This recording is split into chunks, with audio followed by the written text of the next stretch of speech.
வணக்கம். சைவ சமயத்தின் பெருமைகளை நாம் தொடர்ந்து அறிந்து கொண்டு வருகிறோம். அந்த வகையிலே சைவ சமயத்தில் முப்பொருள் உண்மை என்பது ஒரு அற்புதமான சிறப்பு உடையது. என்ன அப்படின்னா, 3 பொருள்கள் நித்தியமானவை என்று சொல்வார்கள். அதை திருமூலர் தன்னுடைய திருமந்திரத்தில் அற்புதமாக ஒரு பாடலிலே சொல்வார். பதி பசு பாசம் என பகர் மூன்றில் பதியினை போல் பசு பாசம் அனாதி அப்படின்னு சொல்லுவார். இந்த பதி பசு பாசம் அப்படின்னு இருக்கு இல்லையா, இதில் பதி என்பது இறைவன், பசு என்பது உயிர்கள், பாசம் என்பது ஆணவம் கண்மம் மாயை, இந்த மலங்களை குறிக்கக்கூடியதாக இருக்கும். சரி, இந்த மலங்களுக்கும் இந்த உயிருக்கும் இறைவனுக்கும் என்ன சம்பந்தம் அப்படின்னு பார்த்தா ஒரு சம்பந்தம் உண்டு. என்ன அப்படின்னா, இது மூன்றுமே என்று தொடங்கியது என்று தோன்றியது என்று யாராலையும் சொல்ல முடியாது. அதனால தான் திருமூலர் பெருமான் என்ன சொல்றார் அப்படின்னா, அனாதி. எது போலவா? பதியினை போல் பசுவும் பாசமும் அனாதி அப்படின்னு சொல்லுவார். அப்போ தாயுமானவ பெருமான் இதை சொல்லும்போது என்ன தெரியுமா சொல்லுவார்?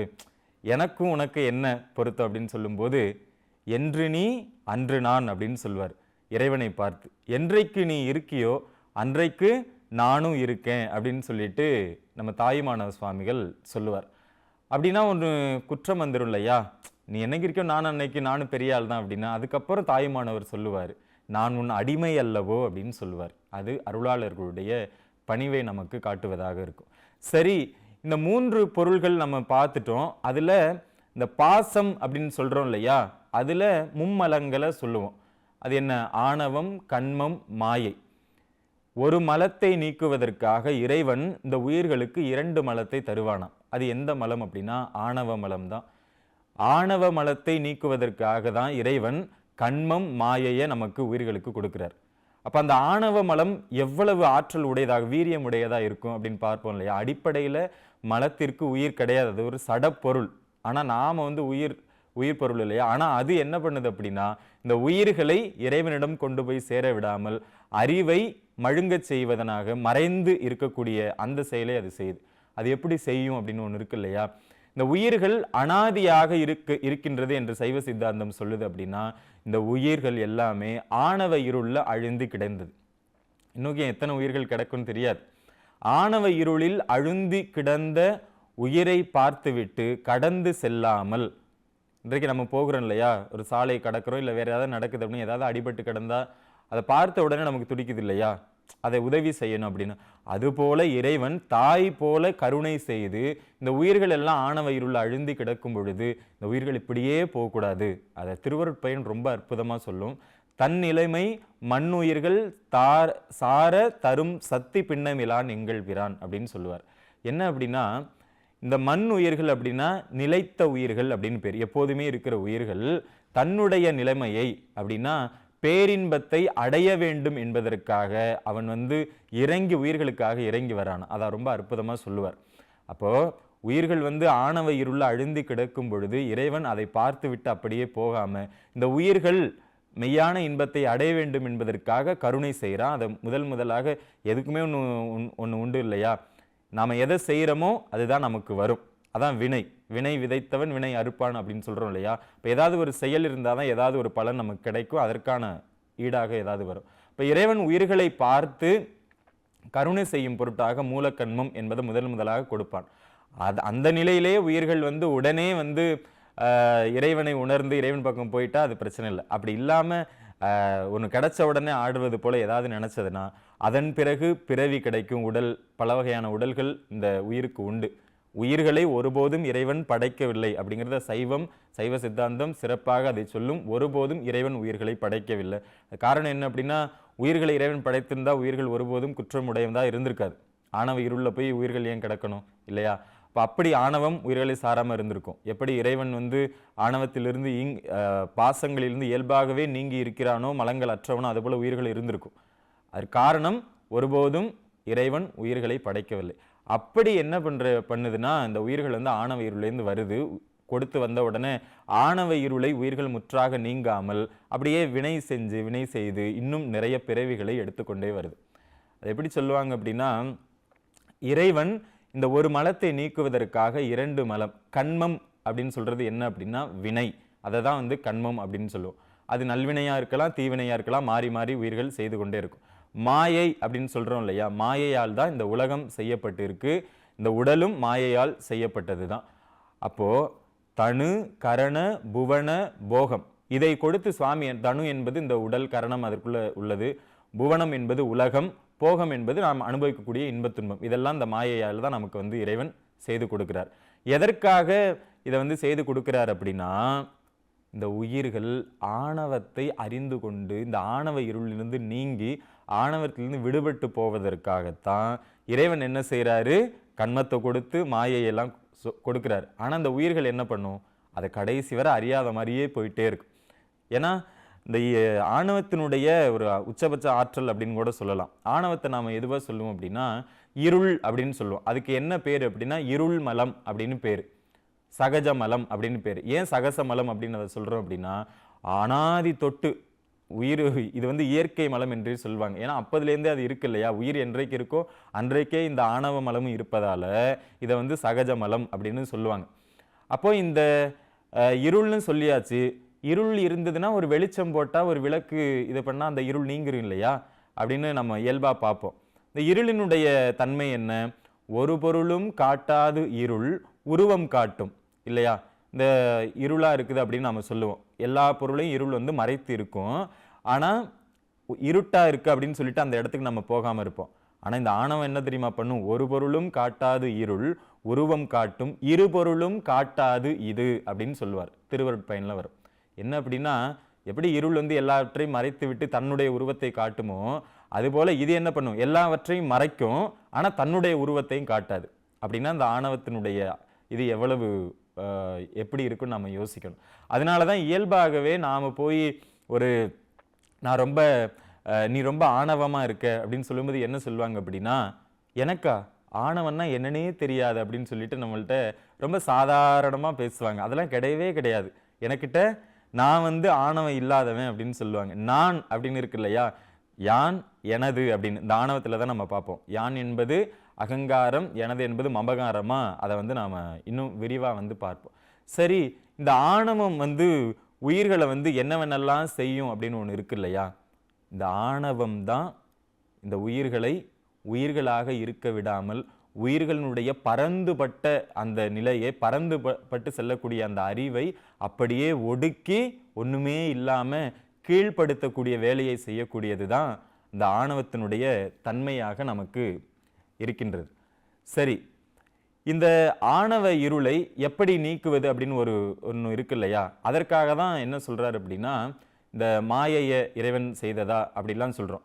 இதை வந்து திருமுறையில் பல இடங்களில் நிறைய சொல்லியிருக்காங்க. இப்போ மணிவாசக பெருமான் திருவாசகத்தில் எப்படி திரும்ப சொல்வார், மறைந்திட மூடிய மாய இருளை அறம் பாவம் என்னும் அருங்கயிற்றால் கட்டி புறந்தோள் போர்த்து எங்கும் புழு அழுக்கு மூடி மலஞ்சோறும் 9 வாயிற்குடிலை மலங்க புலன் 5 வஞ்சனையை செய்ய விலங்கு மனத்தால் விமலா உனக்கு கலந்த அன்பாகி கசிந்து உள்வுருகும் நலந்தான் இல்லாத சிறியருக்கு நல்கி இப்படி சொல்றார் இல்லையா. இது அற்புதமான சைவ சித்தாந்தம். ரொம்ப எளிமையா நமக்கு சிவபுராணத்தில் மணிவாசகர் சொன்னது. ஆணவ இருள் என்பது என்ன, மறைந்திட மூடிய மாய இருள் அப்படின்னு சொல்லிட்டார். அப்ப மறைந்திட மூடியன எதை மறைந்திட, நம்மளுடைய அறிவானது இறைவனை நோக்கி எங்கும் செல்லாமல் தடுத்திட நம்மை மறைத்து வைத்து, இந்த உயிரினுடைய அறிவை மறைத்து வைத்து ஒரு மாயம் செய்யக்கூடியது தான் இந்த இருள். அப்படி இந்த இருள் வந்ததுனால இறைவன் என்ன செய்யறாரு அப்படின்னா, அறம் பாவம் அதுதான் நல்வினை தீவினை, அதை கொடுத்து என்ன பண்றாருன்னா, அது அந்த நல்வினை தீவினைக்கு ஈடாக என்ன பண்ணுவது அப்படின்னா, அந்த இன்பத் துன்பத்தை தூய்க்கணும் அப்படின்னா இந்த உலகத்துக்கு வரணும். இந்த உலகத்தையே அதான் கொடுத்து வச்சிருக்கார் சுவாமி. நாம நினைப்பது போல இந்த உலகம் என்பது ஏதோ நம்ம வாழ்றோம் போறோம் அப்படி அல்ல. வினைகளை துய்ப்பதற்காக இருவினை ஒப்பு நமக்கு ஏற்பட்டு மலபரி பாகம், சத்தினி பாதம் இதெல்லாம் சிறப்பாக நாம் பார்ப்போம். சைவ சித்தாந்தம் அற்புதமாக நமக்கு சொல்லும். அப்படி இந்த ஆணவத்திலிருந்து இந்த உயிரை எடுப்பதற்காக, ஆணவத்திலிருந்து இந்த உயிரை நீங்க செய்வதற்காக இறைவன் இதெல்லாம் கொடுக்கிறார். இதை ரொம்ப அற்புதமா இன்னொரு விதமா எப்படி சொல்லுவாங்க, விடிவாம் அளக்கும் விளக்கணைய கண்மம் வடிவாதி மாயை வடிவாதி கண்மத்து வந்து, இதுவும் வந்து திருவருட்பயனில் ரொம்ப அற்புதமா திருக்குறள் போல அது எல்லாம் நமக்கு வரும். விடிவாம் அளவும் அப்படின்னா, இந்த இரவு இருக்கு, இரவு வந்தவுடனே இரவாவே இருக்கலாம நம்ம விளக்கெல்லாம் வச்சு வந்து அதை நம்ம கடந்து போறோம் இல்லையா, எல்லாம் இந்த தெருவிளக்கு எல்லாமே இருக்கு. அது போல இந்த மாயை என்ன செய்யுது அப்படின்னா, இந்த உயிர் ஆணவ இருள்லேருந்து முற்றாக எந்த காலத்து நீங்குமோ அந்த காலத்து வரையும் ஒரு கைவிளக்கு போல உதவி செய்யக்கூடியது. அதனாலதான் இதை வந்து ஒன் தலை அப்படின்னு சொல்லுவார் திருஞான சம்பந்த பெருமான். ஒரு மாயை என்பது எல்லாமே மாயம் செய்யக்கூடியதான், எல்லாம் இது பண்ணதான். அப்ப அதை எப்படி நல்லதுன்னு சொல்றது? நல்லதுதான். எப்படி அது நன்மை செய்யுது அப்படின்னா, இந்த உயிர்களுக்கு ஆணவத்தினுடைய தன்மை என்ன அப்படிங்கிறத மாயை வைத்துதான் இறைவன் நமக்கு வந்து போதிப்பார். அதை வாரியார் சுவாமிகள் கூட ரொம்ப அழகா சொல்வாரு. ஒரு மலத்தை ஒரு குழந்தை இல்லை எங்கேயாவது வீட்டில் ஏதாவது அசுத்தமாக இருந்ததுன்னு என்ன பண்ணுவோம்? அந்த காலத்தில் என்ன பண்ணுவாங்க? இன்னைக்கு வந்து மாப் போடுறோம். அந்த காலகட்டத்தில் சாணம் எடுத்து அதை மெழுகுவாங்க, அதெல்லாம் தூய்மைப்படுத்துவதற்காக. அந்த மலத்தை நீங்க அதுவும் ஒரு மலம் தான், ஆனால் அது என்ன பண்ணுது? தூய்மைப்படுத்தக்கூடிய வேலை செய்து கிருமி நோய் கிருமியை தாக்கக்கூடியதாகவும் இருக்கு, மாற்றக்கூடியதாக இருக்கு இல்லையா? அதுபோல தான் இறைவன் வந்து இந்த ஆணவ மலத்தினுடைய ஆற்றல் அவ்வளவு உயிர்களை பிணித்து இருக்குது, உயிர்களை எதுவுமே இயங்க விடாமல் செய்யுது, அறிவை விளக்கம் செய்ய விடாமல் இதுதான் தடுக்குது என்பதற்காக இறைவன் வந்து அந்த கன்மத்தையும் மாயையும் கொடுத்து இந்த உயிர்களுக்கு இன்பத் துன்பத்தை ஊட்டி அதை வந்து தூய்க்க செய்து என்னடா இது இப்படியே இருந்துகிட்டே இருக்கதா அப்படிங்கிற ஒரு நிலைக்கு இந்த உயிர் போகும் இல்லையா? அப்படி அந்த நிலைக்கு கொண்டு சென்றால்தான் இந்த ஆணவ இருளிலிருந்து நீங்க முடியும். இன்னொன்னு, முத்தி நிலையிலும் கூட இந்த ஆணவ மலம் வந்து முற்றாக அப்படியே உயிரை விட்டு மொத்தமா நீங்கி அப்படி இருக்காது, அதுலயும் இருக்கும். எப்படி இருக்குன்னா, அந்த ஆணவம் தன்னுடைய ஆற்றல் கெட்டு போய் அப்படியே இருக்கும்.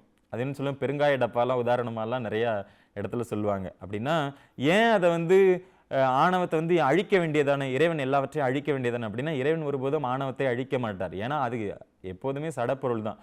உயிர்கள் தான் அதுக்குள்ள நீ போய் இருந்து அதோடையே சூழ்ந்திருக்கே தவிர ஆணவம் வந்து அப்படியே வந்து ஏதாவது செய்யணும் அப்படிலாம் கிடையாது. ஆணவத்திலேருந்து உயிர்களை நீங்க செய்தாலே போதுமானது.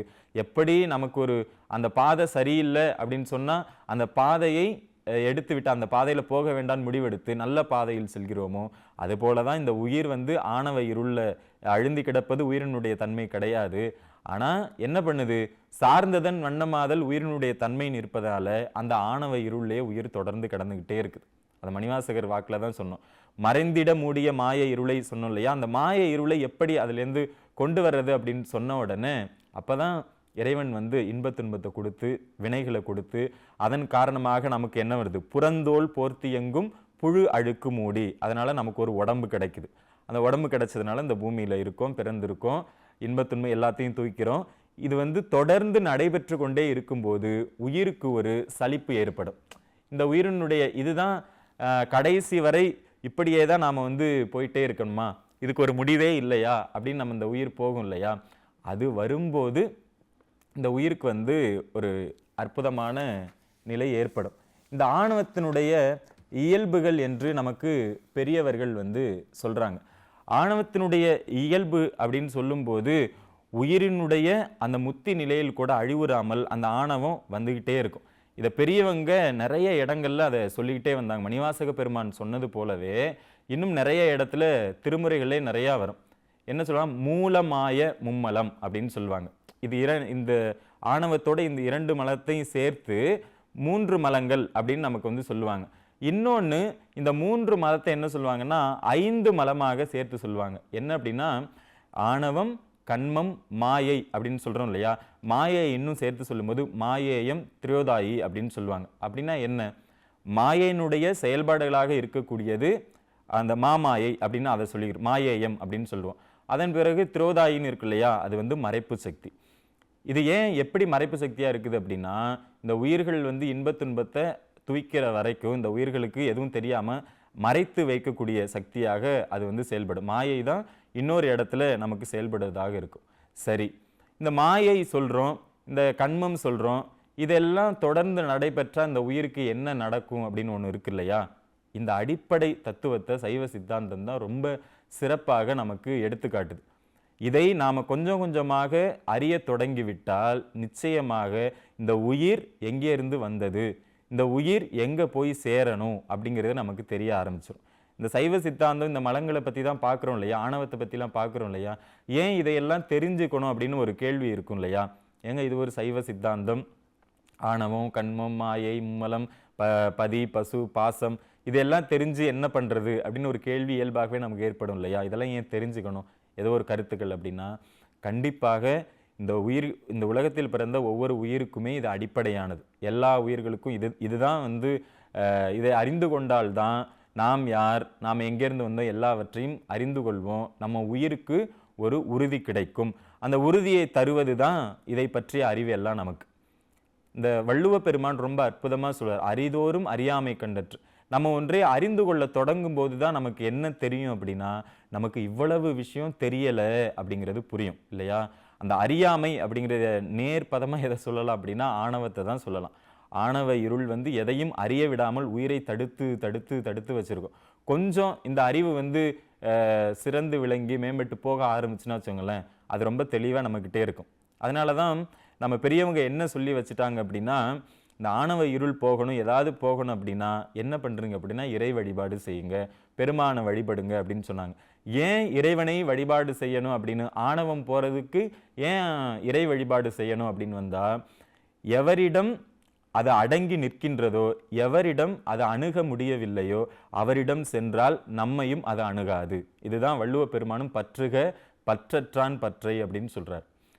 அப்போ இந்த உயிரினுடைய இயல்பு என்ன தெரியுமா? சார்ந்ததன் வண்ணமாதல். எதை சார்ந்து இருக்கின்றதோ உயிர், அதை சார்ந்தே தான் செயல்படும். அதனால தான் பெரியவங்க நமக்கு என்ன சொல்லி கொடுத்தாங்கன்னா, நல்ல செய்திகளை கேளுங்க, நல்லதை பாருங்க, நல்லதை கேளுங்க, நல்ல இடங்களுக்கு போங்க, கோயிலுக்கு போங்க, குளத்துக்கு போங்க. இதெல்லாம் ஏன் சொல்லி கொடுத்தாங்க அப்படின்னா, இந்த உயிரினுடைய இயல்பு என்பது எதை சார்ந்து இருக்கிறதோ அதே போல மாறிவிடும். அப்படியே அதுவாக தான் மாறி இருக்கும்.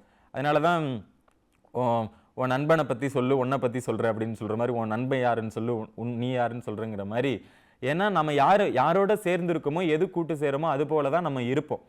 அப்போ இறைவனை வழிபாடு செய்வது, பெருமானிடம் போவது என்பது இந்த இறைவனுக்கு என் குணம் என்பதை நாம் பார்க்க போகிறோம். அவனுடைய அது ஒரு குணத்தில் என்ன அப்படின்னா, இயல்பாகவே பாசங்களிலிருந்து நீங்கியவன் அப்படின்னு அவனுக்கு பேர். பாசம் அற்றவன், பாசம்னா இந்த மலங்கள், அதனால தான் அவனுக்கு அமலன் அப்படிங்கிற பேர் வருது. இறைவன் வந்து இயல்பாகவே அதிலிருந்து நீங்கி நிற்கிறான் அப்படின்னா, நம்ம தொடங்கும் போது சொன்னோம், இந்த உயிர்களை ஆணவ இருளிலிருந்து எடுக்கிறதுக்கு இறைவன் என்ன பண்ணா, அதனுடைய சிறப்பை சொல்லும்போது தன்னிலைமை மண்ணுயிர்கள் சார தரும் சக்தி பின்னமிலான்னு சொல்றோம். அப்ப இறைவன் என்ன செய்யறாரு அப்படின்னா, இந்த உயிர்களுக்கு இந்த ஆணவ இருள் போகணும் அப்படிங்கிறதுக்காக அவன் வந்து அருள் செய்யறான். அதை தான் நம்ம பார்க்கிறோம். அப்ப அவனுக்கிட்ட அந்த மலங்கள் வேலை செய்யாது, அதுகிட்ட இறைவனை அணுகவே முடியாது அப்படிங்கிற ஒரு நிலை இருப்பதால அவனுடைய திருவடியை நாம் பற்றிவிட்டால் இந்த மலங்கள் நம்மிடம் வேலை செய்யாது. அதுதான் வேணும். நம்மள இந்த 3 மலங்களும் இருக்கு இல்லையா, அவங்களை என்ன சொல்லுவாங்கன்னா திரிமலத்தார் அப்படின்னு சொல்றாங்க. 3 மும்மலம் உடையவர்கள். அப்புறம் ஆணவம் கண்மம் மட்டும் உடையவர்கள், ஆணவம் மட்டும் உடையவர்கள், அப்புறம் ஆணவம் கண்மம் மாய உடையவர்கள். இந்த 3 உடையர்களை திரிமலத்தார்னு சொல்லுவாங்க. அப்புறம் ஆணவமும் கண்மம் அது உடையவங்களை வந்து இருமலத்தார், அப்புறம் ஆணவம் மட்டும் உள்ளவங்களை ஒரு மலம் உடையவர்கள் அப்படின்னு. இதெல்லாம் சைவ சித்தாந்தத்தில் ரொம்ப விவரமாக பேசப்பட்டு கொண்டே வரும். அப்போ இதெல்லாம் நமக்கு போகணும் அப்படிங்கிறத அடிப்படையாக பெரியவங்க என்ன சொல்லி வச்சாங்கன்னா, இறைவனை வழிபாடு செய்யுங்க. பற்றே இல்லாமல் எவன் இருக்கின்றானோ அவனிடம் சென்றால் நமக்கும் அந்த பற்றற்ற நிலை வரும். ஆனால் அப்போ கூட பாருங்க, நம்ம பற்றி தான் இருப்போம். அதற்கு காரணம் என்னன்னா, உயிர் எதையாவது சார்ந்து இருக்கக்கூடிய ஒரு நிலையை தான் எப்போதுமே பெற்றிருக்கிறது என்பதால நிச்சயமாக இந்த உயிரை அதிலிருந்து பிரிக்க முடியாது. இன்னும் சொல்ல போனால் அந்த சார்ந்து இருத்ததிலிருந்து உயிரை பிரிக்க முடியாது. அடிப்படை தான் இந்த உலகத்தில் பிறந்த அத்தனை உயிர்களுக்கும் அடிப்படையானதான் ஆணவத்தினால தான் நமக்கு இந்த பிறவி கிடைச்சிருக்கு. இந்த பிறவி இல்லாத நிலை, முக்தி நிலை, பிறப்பற்ற நிலை வரணும் அப்படின்னா நிச்சயமாக இந்த உயிரிடம் ஆணவம் இல்லாமல் இருக்கணும்.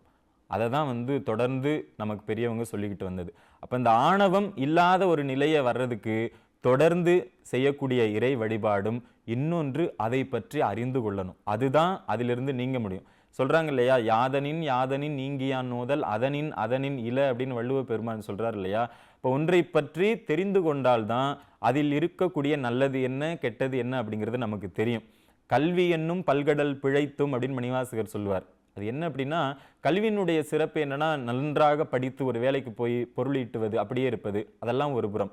கல்வியினுடைய அறிவின் அடிப்படை என்ன அப்படின்னா, எல்லா உயிர்களுக்குள்ளும் அறிவு இருக்கின்றது. நமக்கு ஒவ்வொரு உயிரையும் சொல்லும்போது ஓரறிவு ஈரறிவுன்னு அறிவை சொல்லி தானே சொல்கிறோம். அந்த உயிரை வகைப்படுத்துறோம் இல்லையா? வகைப்படுத்துறோம் இல்லையா? அப்போ மனிதனுக்கு சொல்லும்போது 6 அறிவு அப்படின்னு சொல்கிறோம். இப்போ இந்த 6 அறிவு சரியாக குறிப்பாக இந்த 6ஆம் அறிவு சரியாக வேலை செய்கிறதா அப்படின்னா, அது தொடர்ந்து நல்லது எது கெட்டது எது என்பதை அறிந்து கொள்வதற்காக தான் நமக்கு கல்வி என்பதை அடிப்படையாக நமக்கு கொடுக்குறாங்க. அப்போது சாதாரணமாக இந்த உலகத்தில் நாம் வாழ்வதற்கு தேவையான அறிவை பெருக்குவதை நாம் ரொம்ப குறிக்கோளாக வச்சுருக்கோம். அப்படின்னா இந்த உலகத்துக்கு நாம் எப்படி வந்தோம், இந்த உலகத்திலேருந்து நாம் எப்படி போகிறோம், இந்த உயிரினுடைய தன்மை என்ன, உயிர் எங்கே போய் சேரணும், இதை எல்லாவற்றையும் அறியணும் அப்படின்னு அதை அறியணும் இல்லையா?